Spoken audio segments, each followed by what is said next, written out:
Лягушка и ворона. Жила-была лягушка. Однажды летом захотелось ей на солнце погреться.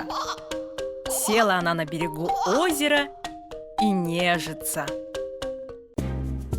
Мимо летела ворона, заметила лягушку, схватила ее, крепко зажав в клюве, и полетела через озеро к другому берегу.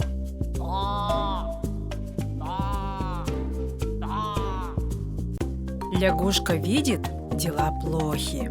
Говорит она вороне: «Ворона, скажи, правду ли говорят, что ты прямой потомок знатных и родовитых предков?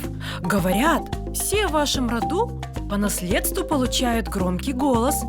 «Да», не удержавшись, поддакнула польщенная ворона и выронила лягушку в озеро.